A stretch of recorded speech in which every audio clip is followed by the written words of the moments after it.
अस्सलाम वालेकुम friends, last lecture में मैंने आप लोगों को बता दिया था कि बर्न हम लोगों ने चैप्टर स्टार्ट किया है जो कि लॉन्ग क्वेश्चन भी है और लॉन्ग क्वेश्चन एज अ पूरा चैप्टर आया हुआ है। तो पीछे हम लोगों ने क्लासिफिकेशन कर ली थी, इसकी असेसमेंट कर ली थी जो कि थोड़ा लॉन्ग टॉपिक हो गया था। मैंने कहा था ट्रीटमेंट नेक्स्ट वीडियो में करेंगे। तो ट्रीटमेंट इसकी बहुत ज़्यादा इंपॉर्टेंट है, आपने ये वीडियो कंप्लीट देखनी है ताकि आपको इसका पूरा कॉन्सेप्ट आ सके। तो what is the treatment of burn, हम लोगों ने ट्रीटमेंट देखनी है इसके प्री हॉस्पिटल केयर। 5 इसके प्रिंसिपल होते हैं हॉस्पिटल आने से पहले। प्री हॉस्पिटल, एक बंदा जल चुका है तो उसके 5 प्रिंसिपल याद रखने हैं। इंश्योर रेस्क्यूअर सेफ्टी, यानी जो उसको बचाने जा रहा है आग से उसकी सेफ्टी सबसे पहले। स्टॉप बर्निंग प्रोसेस, जो चीज़ जला रही है उसको सबसे पहले रोकना है। कूल द बर्न वुंड, यानी जो एरिया जल गया है उसको फ़ौरन ठंडा करना है। गिव ऑक्सीजन, फ़ौरन ऑक्सीजन देनी है। एलिवेट, जो पेशेंट की पोजीशन है उसको एलिवेट कर देना है। अगर लेटा हुआ है तो फ़ौरन बिठा देना है, यानी ऊंचा कर देना है पेशेंट को। तो ये 5 प्रिंसिपल बर्न के ट्रीटमेंट में प्री हॉस्पिटल आपने याद रखने हैं। नंबर 1 पॉइंट है हमारे पास, ensure the rescuer safety particularly in house fire case of electrical and chemical injury. अगर किसी भी किस्म की घर में आग लगी है या कोई इलेक्ट्रिकल केस आया है, बिजली से बंदा जला है या कोई केमिकल वहाँ पे सारा गिरा हुआ है तब जला है, तब आपने सबसे पहले क्या इंश्योर करना है। ये प्रिंसिपल के अंदर पहला पॉइंट है कि रेस्क्यूअर को सेफ रखना है। फिर नंबर 2 पॉइंट था हमारे पास, stop the burning process. Stop, drop, roll is a good method of extinguishing the fire burn on a person. अगर किसी पर्सन के ऊपर आग लगी हुई है पहले उस आग को बुझाएं, फिर उसको ड्रॉप करें, पर्सन को ड्रॉप करें और फिर रोल करें, उसको किसी भी चीज़ के अंदर रोल कर दें ताकि उसका जो बर्निंग प्रोसेस है वो रुक जाए। Cool the burn wound by providing analgesia and slow delayed microvascular damage that can occur after the burn injury. यानी फ़ौरन से पहले आपने कूल कर देना किसी भी चीज़ से। एनाल्जेसिया यानी उसको पेन किलर दे देनी है। And slow delay microvascular damage that can occur after the burn injury. जो माइक्रोवेस्कुलर डैमेज होता है उसको फ़ौरन आपने स्लो डाउन कर देना है, डिले कर देना है, जो कि जलने की वजह से होता है।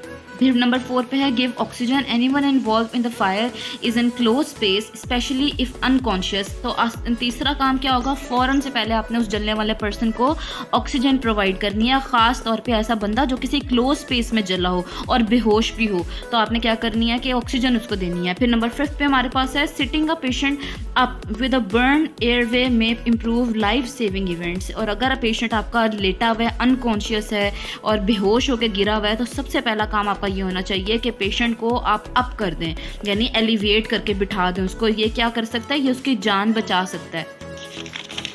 फिर हमारे पास आ जाता है हॉस्पिटल केयर। अब आप हॉस्पिटल के अंदर उसको ले चुके हैं, अभी आप लोगों ने जो साइड ऑफ इंजरी थी प्री हॉस्पिटल उसको देखा, अब आपने हॉस्पिटल लेकर सबसे पहले क्या करेंगे, जाहिर है मोस्ट इंपॉर्टेंट उसका एयरवे होता है, उसकी ब्रीदिंग होती है, वो आपने इंश्योर करनी होती है। Airway can totally occlude due to the swelling caused by the burn.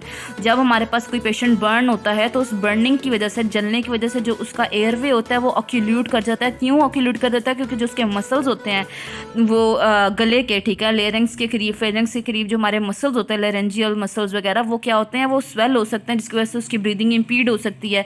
So endotracheal intubation as early as possible, फ़ौरन आपने ट्रैकिया के थ्रू उसको इंट्यूबेट कर देना है, ठीक है ना। ट्रैकिया में कट लगा के उसके अंदर पाइप इंसर्ट कर देना ताकि उसको सांस आना शुरू हो। अगर तो हमारे पास ये लेरेंजियल एडीमा बहुत ज़्यादा हुआ हुआ, जो लेरिंग्स वाला एरिया है वहाँ पे एडीमा हुआ हुआ है, ठीक है, स्वेलिंग होती है, स्वेलिंग के बाद एडीमा हो सकता है।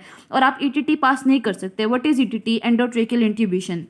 अगर आप पास नहीं कर सकते तो फ़ौरन एक्यूट क्रेकोथायरॉइडेक्टमी करेंगे। जो उसकी जो स्टर्नल नोच होती है उससे थोड़ा सा सेंटीमीटर ऊपर आप कट लगाते हो ट्रैकिया के ऊपर और वहाँ से आप पाइप इंसर्ट करते हो, जिसको अक्सर हम लोगों ने टीवी के अंदर भी देखा हुआ है। तो वो आपने उसको इंश्योर करके आपने जो है वो उसकी जो ब्रीदिंग है उसको आपने दोबारा से इंश्योर कर लेना है। Clues on examination, blister on the hard palate. अब हमें कैसे पता चलता है कि भी हम लोगों ने थायराइडेक्टमी करनी है या फिर हम लोगों ने एंडोट्रेकियल ईटीटी यूज़ करनी है।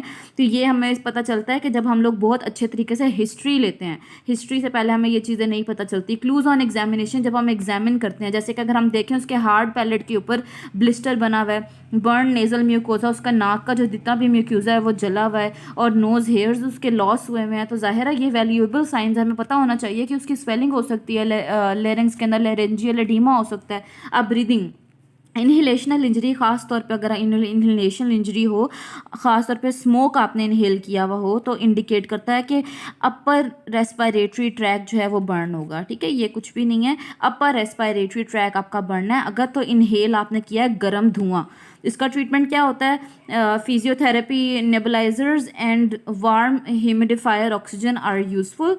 Monitor the respiratory rate and blood gas measurement. ठीक है ना, ये हमारे पास 4 तरीके होते हैं। आगे के भी अंदर यही तरीके यूज़ कर रहे होते हैं कि फिजियोथेरेपी, नेबुलाइजर आपने देखा ही होगा, नेबुलाइजर हम फ़ौरन लगा देते हैं और उसको ऑक्सीजन तो देनी है, लेकिन ये बात याद रखना है कि जो ऑक्सीजन होती है ना वो एज इट्सेल्फ जो एरिया जो ये एयरवे होता है ना उसको ड्राई कर देती है। तो आपने ह्यूमिडिफाइड ऑक्सीजन देनी है, यानी उसको थोड़ा सा मॉइस्ट करके, और जो उसकी रेस्पिरेटरी मॉनिटरिंग आपने करके रखनी है, और जो ब्लड गैसेज हैं उसकी मेजरमेंट करके रहता है, ABS आर्टीरियल ब्लड गैसेज, उसकी मेजरमेंट करनी है। फिर थर्मल बर्न्स आपके पास अगर केस आ जाए किसी चीज़ से जलने की वजह से, ये पहला था स्मोक की वजह से, these are the rare can occur with a steam injury, lower respiratory tract तक आपका फैल जाएगा। अपर रेस्पिरेटरी ट्रैक में कहाँ कहाँ तक बात आती है? ट्रैकिया तक बात आती है। लोअर के अंदर कहाँ तक आती है? जहाँ ब्रोंकस शुरू हो जाए, जहाँ लंग्स आ जाए, एल्वियोलाई आ जाए, ये सारा लोअर एरिया होता है।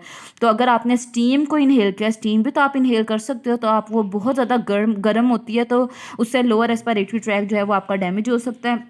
और ट्रीटमेंट एज अबव, वही ट्रीटमेंट देनी है। क्या ट्रीटमेंट है? फिजियोथेरेपी, नेबुलाइजर लगा देना है उसको, आपने ह्यूमिडिफाइड ऑक्सीजन देनी है, monitor the respiratory rate and blood gas measurement करनी है इस वाले में भी। ठीक है, सेम थर्मल बर्न में भी, और अगर आपके पास इनहेलेशनल इंजरी स्मोक की वजह से हो तब भी।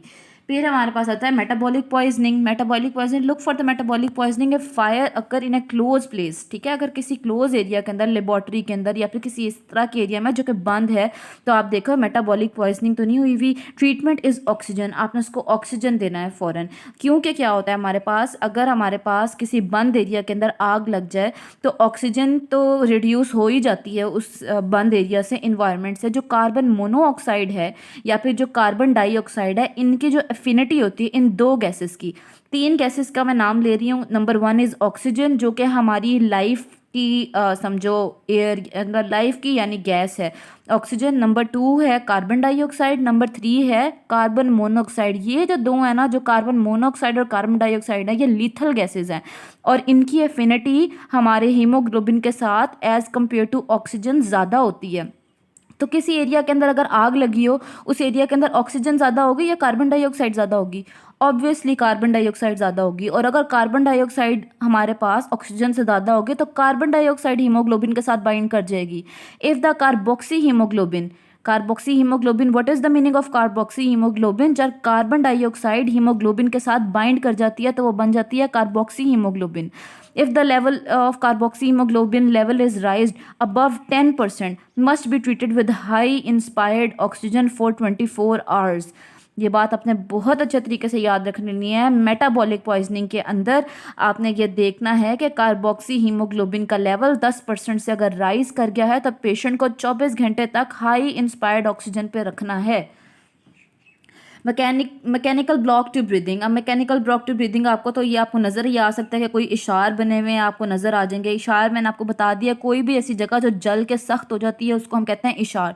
एंड परफॉर्म इशारेक्टमी इफ़ नीडेड, फ़ौरन इशारेक्टमी करेंगे ताकि मैकेनिकल ब्लॉक आपका ठीक हो जाए। ये हम पढ़ क्या रहे हैं असल में, हमने डिस्ट्रैक्ट नहीं होना, हम पढ़ रहे हैं हॉस्पिटल केयर। हॉस्पिटल केयर के अंदर हम लोगों ने एयरवे और ब्रीदिंग को ठीक किया है। एयरवे और ब्रीदिंग को ठीक करने के लिए फ़ौरन उसको हम लोगों ने ईटीटी पे लाना है, ईटीटी पे लाना है या उसको थायराइडेक्टमी पे लाना है। इन दोनों का डिसीजन आपको कैसे लेना है, उसकी हिस्ट्री लेके।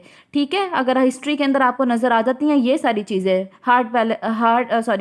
Blister on the heart, palate burn, nasal mucosa, loss of the hair, तो इसका मतलब ये है कि उसको लेरेंजियल एडिमा प्रेजेंट होगा। आप ईटीटी नहीं कर सकते, आपको क्रैकोथायराइडेक्टमी करनी पड़ेगी। दूसरी एयरवे के बाद हमने बात देखी है ब्रीदिंग की। अगर तो उसने ब्रीथ कर लिया स्मोक तो अपर रेस्पिरेटरी ट्रैक बर्न होगा, लेकिन अगर उसने ब्रीथ कर लिया स्मोक स्टीम तो लोअर रेस्पिरेटरी जो एरिया है वो डैमेज हो जाएगा। नंबर 3 पे अगर मेटाबॉलिक पॉइजनिंग हो जाएगी तो आपने कार्बोक्सी हीमोग्लोबिन को अपने दिमाग में रखना है। नंबर 3 अगर मैकेनिकल ब्लॉक है तो उसको रिमूव करना है। ठीक है, ट्रीटमेंट में सबसे पहले हम लोगों ने प्री हॉस्पिटल पढ़ा था, अब हम लोगों ने हॉस्पिटल पढ़ा। हॉस्पिटल में सबसे पहले उसकी सांस ठीक की है।